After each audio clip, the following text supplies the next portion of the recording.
The ring was still on her finger. That was the first thing Celeste Hargrove noticed when she walked back through the front door of the Whitmore estate. Not the new curtains, not the fresh roses arranged on the foyer table. Not even the way the afternoon light had shifted differently now that she had been gone for 4 years. What she noticed was the ring. Her ring, the ring Edward Whitmore had placed on her finger in Florence on a Tuesday evening in October, when the whole world had seemed, briefly and perfectly, like something she deserved. A vintage piece. Platinum band, cushion-cut sapphire, 2 small diamonds flanking either side. She knew every facet of it. She had stared at it for 2 years of marriage and 2 years of divorce proceedings, until the memory of it was engraved somewhere behind her eyes. It was on the hand of the woman standing at the top of the stairs. Celeste did not move. She stood in the doorway of the house she had once ruled with the particular authority of a woman who had understood that ruling a house was the only power available to her inside this marriage, and she looked up at Agnes Calloway, the housekeeper, 43 years old, wearing a gray linen dress and her usual flat shoes, and on the 4th finger of her left hand, Edward's ring. Celeste's ring, the sapphire catching the light from the upper hall window with the same blue fire she remembered. She had come back wealthy. That much was true. The settlement had been generous by any standard, and 4 years in Edinburgh with her mother's estate and a very good financial advisor had turned generous into considerable. She had come back to collect the last of her personal items still in storage, or so she had told herself on the drive down, and perhaps on the flight before that, and perhaps for the 6 weeks leading up to this moment. But she had come back. And she had not expected this.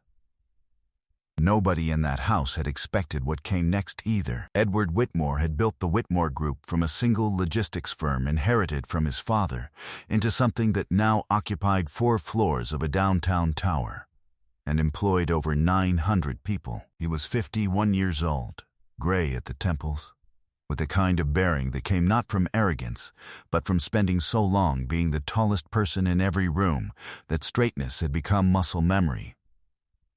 He was not a cruel man. He had never been a cruel man. But he had been, for most of his adult life, a man who made decisions quickly and defended them slowly. And that particular combination had cost him more than he would ever fully calculate. He had lost his son 3 years before the divorce. Thomas, 6 years old. A fever that moved faster than anyone in the hospital had been willing to say aloud was possible. Edward had been in Singapore when the call came. He had been in a boardroom on the 48th floor of a building whose name he could not now remember, and his phone had lit up with Celeste's name, and he had let it go to voicemail because the meeting was not yet over. That was the fact he could not outrun. He had let it go to voicemail. By the time he landed at Heathrow, Thomas was already gone. What happened inside him after that, what calcified and what collapsed, was not something he discussed with anyone. Not with Celeste, who needed him to discuss it, and whom he failed in that need every single day until she stopped needing anything from him at all. Not with his board, not with his therapist, whom he saw for 7 months and then stopped calling. What he did instead was work. He reduced the world to problems with solutions and gave himself only to those problems. And he hired Agnes Calloway to run his household with the same systematic precision he applied to everything else, because the house had become unbearable to manage himself, and because Agnes was extraordinarily good at her work, and because in his grief he had mistaken competence for the only form of reliability that still existed. Agnes had worked in the Whitmore house for 2 years before Celeste's return. She was the daughter of a Welsh coal miner and a Scottish school teacher, and she had come to domestic service not through any lack of alternatives, but through a very particular kind of love for order and care that she could not find expressed adequately anywhere else. She arrived each morning at 7. She left each evening at 6. She cooked the meals Edward rarely ate, maintained the rooms he rarely entered, managed the staff he rarely acknowledged, and did all of this with a quiet competence that had, over time, become something closer to dignity than employment. She never spoke more than was required. She never spoke less than was true. The ring was not hers. That is the thing Celeste did not know. Standing in that doorway, with 4 years of accumulated grievance, and one very specific fury already assembling itself behind her eyes. The ring was not on Agnes's finger, because Agnes had taken it. The ring was not on Agnes's finger, because anything improper had occurred between Agnes and Edward Whitmore. The ring was on Agnes's finger, because 3 weeks earlier, in the small hours of a Thursday morning, Agnes's daughter, 7 years old, her name was Miriam, and she had her father's eyes and her mother's stillness, had developed a fever that would not break. And Agnes had sat beside that small bed in the rented house off the Larkhall Road, with nothing in the medicine cabinet that was adequate, and nothing in her purse that was adequate either. Because her husband Michael had died 14 months ago on a construction site. The third and final accident on a project that the Whitmore Group's subsidiary had contracted and under-supervised, which Agnes knew and which she had never said aloud to anyone in that house, because saying it would have ended her employment, and her employment was all that stood between Miriam and nothing. The fever had broken, but the doctor's bill had not. And so Agnes had done the thing she had not done lightly, and had not done without sitting with the decision for 3 days first. She had taken the ring from the small velvet box in the back of the third drawer of the master bedroom's left nightstand, where Edward had placed it without explanation after the divorce was finalized, and she had worn it to the pawn shop on Calder Street and stood at the counter for 11 minutes before the man behind the glass had said a number, and she had said no. And he had said another number, and she had still said no, and then she had put the ring back on her finger and walked out. Because she could not do it. Even with Miriam's fever and Michael's absence and the bill on the kitchen table, she could not do it. She had walked out of the pawn shop and walked home and cooked dinner and helped Miriam with her reading and sat at the table after the child was asleep and stared at the ring and known, in the particular way that certain people know certain things about themselves, that she was not going to give it up. She had meant to put it back before anyone noticed. She had been wearing it for 3 weeks, taking it off only at the house, carrying it home each evening in her coat pocket. Because the feel of it on her finger, the weight of it, the realness of it, had become the only thing that felt solid in the 3 a.m. hours, when Miriam's breathing became the whole world, and Michael's absence became the whole rest of it. She had not planned for Celeste Hargrove to return on this particular Thursday afternoon. Celeste's voice, when it came, was not loud. That was the first thing. It was very precisely controlled in the way that voices are controlled when the thing inside them is large enough that volume would not contain it. "Where did you get that ring?" It was not a question. Agnes stood at the top of the stairs and looked at Celeste Hargrove for 4 full seconds, long enough for the temperature in the foyer to change, and then she said, "With complete composure, Mrs. Hargrove, I wasn't expecting you today." "No," Celeste came 2 steps inside the door. "I don't imagine you were." "The ring, Agnes, I can explain." "You absolutely cannot." What happened in the following 20 minutes was witnessed by 3 people. Thomas, the elderly butler who had been with the Whitmore household for 22 years, and who had appeared at the drawing-room doorway with the silent accuracy of a man who had learned to detect shifts in atmospheric pressure. Diane, the junior housekeeper, 19 years old and very frightened, who had been polishing the console table in the upper hall and could not now locate a way to leave without crossing the line of sight. And Edward Whitmore himself, who had come down from the study at the sound of voices and now stood at the foot of the stairs with his hand on the newel post, and his face wearing an expression that was very nearly unreadable. Celeste did not raise her voice. She made it worse by not raising it. She laid out what she knew the way a solicitor lays out a brief, systematically, without sentiment, with the particular coldness of someone who has decided that coldness is the most devastating instrument available. She had seen the ring from the doorway. She knew the ring. There was no question about the ring. She wanted to know how long this had been occurring, what else had been taken from this house, and whether Edward had known about it. Because if Edward had known about it, then there were a number of additional questions that Celeste had come prepared to ask. Edward said, very quietly, "Celeste, don't.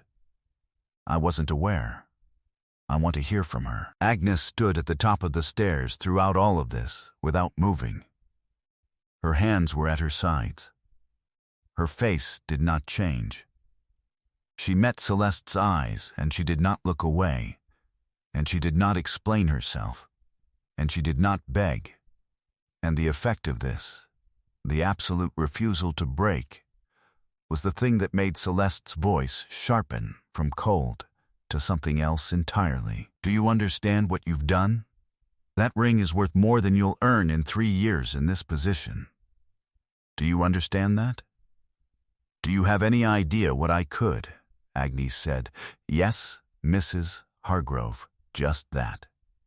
Quiet, direct, her voice the same register it had been when she'd said good morning to the delivery man that morning, when she'd said good night to Miriam the evening before. Celeste said, "That's all you have to say?" Agnes looked at her for a long moment.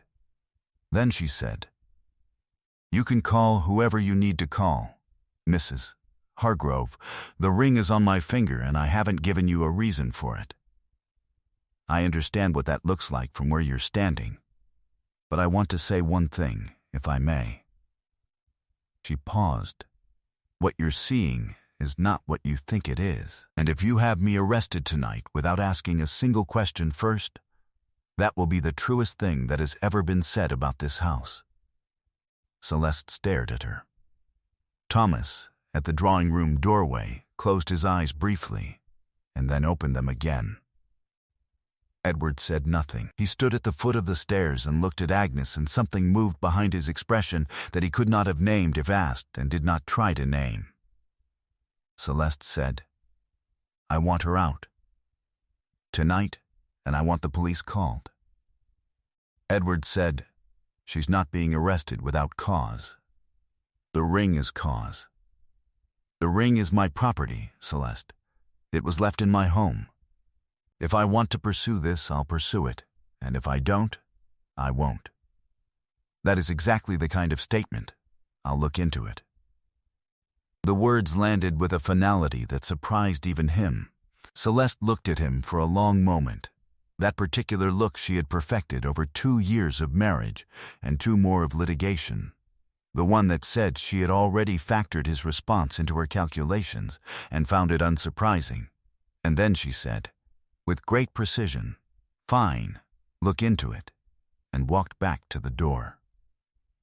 She paused with her hand on the frame and did not turn around. "The storage items can wait," she said. "I'll send someone." The door closed behind her. Agnes waited until the sound of Celeste's car had moved down the drive and faded, and then she removed the ring from her finger and held it in her palm and looked at it. Edward stood at the foot of the stairs and watched her do this. He did not say anything. He went back upstairs. He sat at his desk for a long time without opening anything. Outside the window, the garden was the particular gold of late afternoon in September, and a wood pigeon was moving along the top of the east wall with the slow deliberateness of an animal that had nowhere pressing to be. He picked up the phone and put it down again. What he did instead, the following morning, was follow her. He had told himself he was going to call the investigator, the same firm he used for corporate due diligence, and have them look into it quietly and bring him facts. And he had told himself this while getting dressed, and while eating the breakfast Agnes had left on the counter before arriving for her shift. and while standing in the hallway with his keys in his hand. Then he had put the phone in his pocket without dialing and had gotten into the car. He waited at the end of Larkhall Road and watched the bus stop. Agnes appeared at 6:14. She was wearing her coat and carrying a canvas bag that held her work shoes, and she had the particular posture of a person who has been awake since before 5 and does not think of this as remarkable. She did not look toward the estate. She walked to the bus stop and waited with 3 other people, and then boarded, and Edward followed the bus in the car at a distance that felt both inadequate and excessive depending on the moment. The bus went north for 7 stops, then turned west, then went north again. The world outside the car window changed in the way cities change when you leave one district and enter another, not dramatically, not all at once, but in increments, like a color shifting through imperceptible degrees. The shop fronts were different. The curbs were older.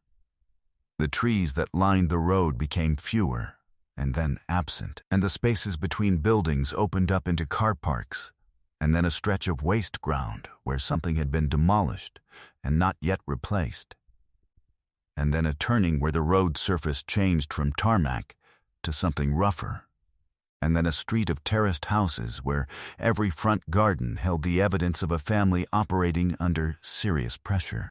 A bicycle without its wheels leaned against a wall. A plastic crate being used as a step, net curtains in every window. Agnes got off at a stop where there was no shelter.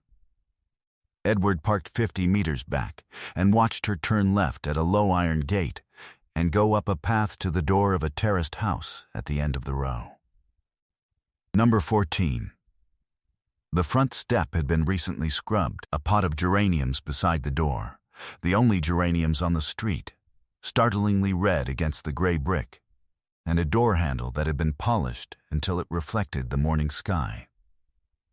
He sat in the car for a moment and looked at the house. Then he got out. He was wearing a coat that cost more than the monthly rent on number 14, and he was aware of this in the way he had never been aware of it before, which was physically, not as a thought, but as a kind of pressure against his skin. He crossed the street. The terraced houses watched him the way streets watch people who have arrived from somewhere else, which is to say without judgment, but without welcome either. There was a gap in the curtain of the front window. He did not plan to look. He simply did not move away from it.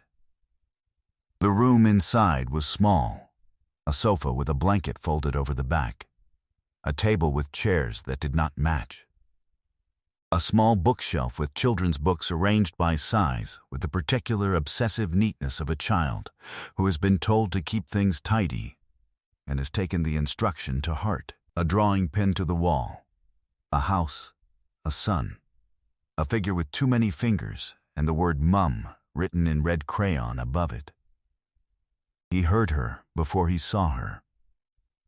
Her voice from the next room, not her work voice, not the voice she used in the Whitmore house with its precise, measured cadences, but something else entirely, something he could not immediately locate in his experience of her because he had never heard it before.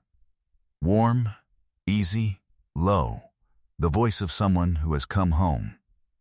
"I'm here, Miri, I'm here, sweetheart," and then a child's voice. Small, still half asleep. Mum, just that, just the one word, with all of the morning in it. Edward put his hand flat against the brick wall and stood there and breathed. He heard Agnes moving around the kitchen. The sound of a kettle, a small cough, the child's, and then Agnes's voice again, asking if the cough was better, asking had she slept, telling her there was porridge. He heard Agnes laugh at something the child said, and it was the laugh of a person who has very few moments of uncomplicated happiness and protects each one carefully. Then the child said something that stopped him where he stood. Her voice was clear. The way children's voices are clear when they are saying something they have thought about seriously and need an answer to. "Mum, is Dad watching?" A silence. Agnes said gently. Yes, baby, I think he is. From heaven? From wherever dads go when they love you that much. The child considered this. He died at a building, she said. Emma at school said her dad works at buildings too. Is it the same building? Agnes said, very quietly. No. Love, different buildings. Another silence. Then the child said, with the logic of a 7-year-old who has been thinking about something for a long time, the man whose building it was. Does he know about Dad? Agnes did not answer immediately. When she did, her voice had changed in a way Edward could not fully identify, except that he understood he was hearing something that was not intended for him. Not yet. Miri. Not yet. Edward stepped back from the wall. He walked back to his car and got in and sat with his hands on the wheel and did not start the engine. His hands were shaking very slightly, not dramatically, just enough that the keys in the ignition would have rattled had he tried to use them. He sat for 11 minutes. A cat crossed the street in front of the car and paused and looked at him and moved on. The morning continued without any concern for what had just happened to him. He thought about Michael Calloway. He had the name, because Thomas had mentioned it once in passing, and he had the general facts because 2 months after Michael Calloway's death on the Branton Road project, Edward had received a risk assessment from his project oversight team and had read it with the focused attention he gave to all risk assessments and had signed off on the revised protocols and had moved on to the next item. He had not known there was a widow. He had not known there was a daughter named Miriam. He had not known that the widow had come to work in his own house and was raising her daughter alone on a housekeeper's salary and had been carrying every day. In total silence. The knowledge that the man whose breakfast she prepared and whose house she maintained was the man whose contract had killed her husband. He had not known. That was true, and it was also not enough.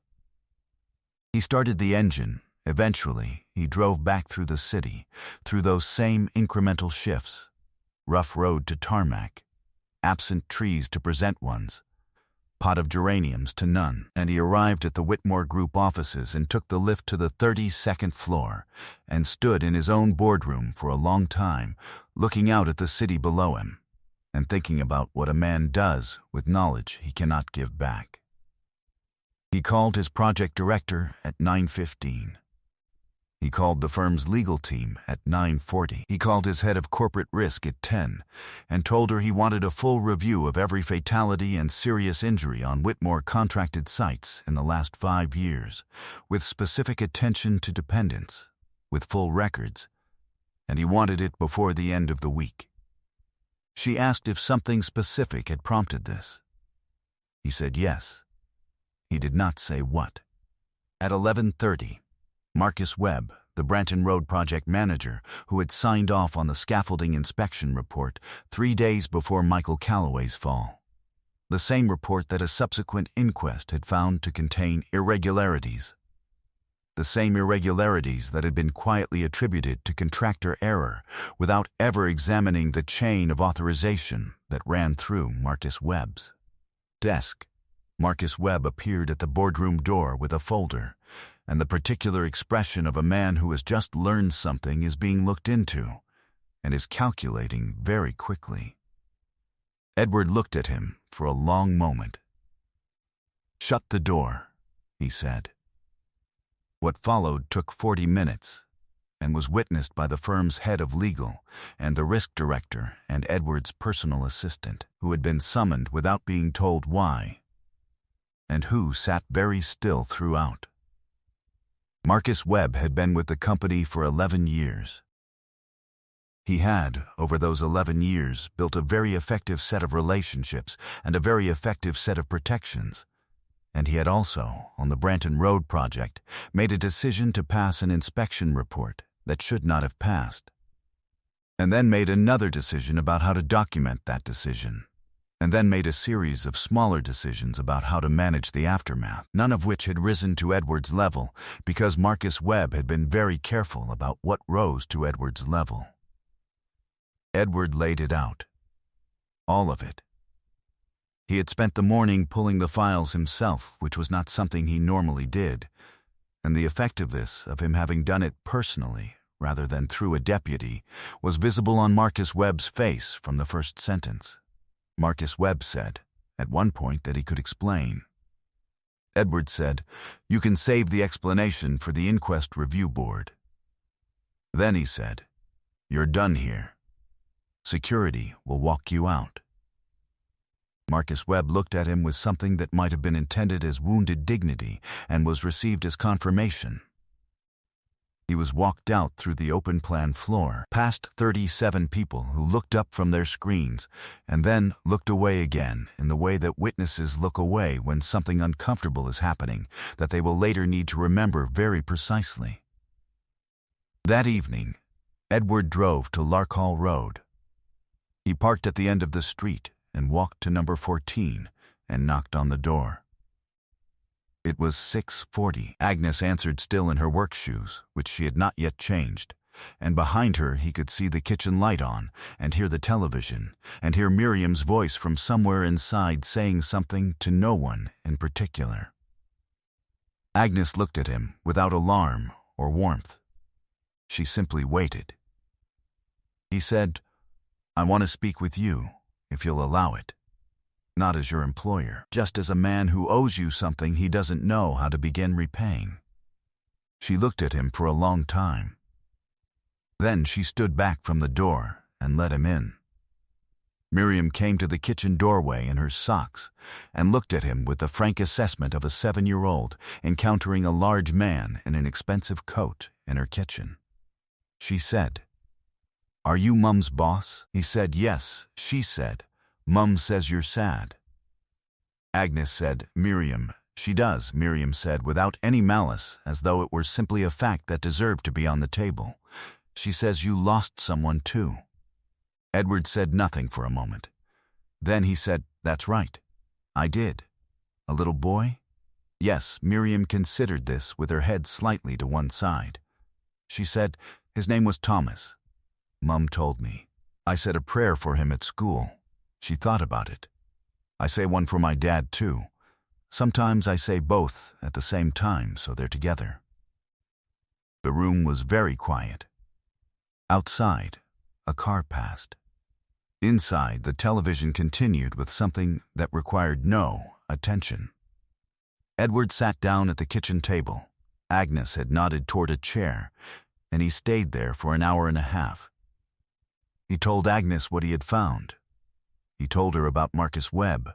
He told her about the review he had ordered. He told her that none of this could give Michael back, and that he understood that, and he was not pretending otherwise, but that it was going to happen anyway, because there were files that needed to be corrected, and a record that needed to be accurate, and a number of other families in similar circumstances who were going to be found and contacted and given something more than the silence they had received.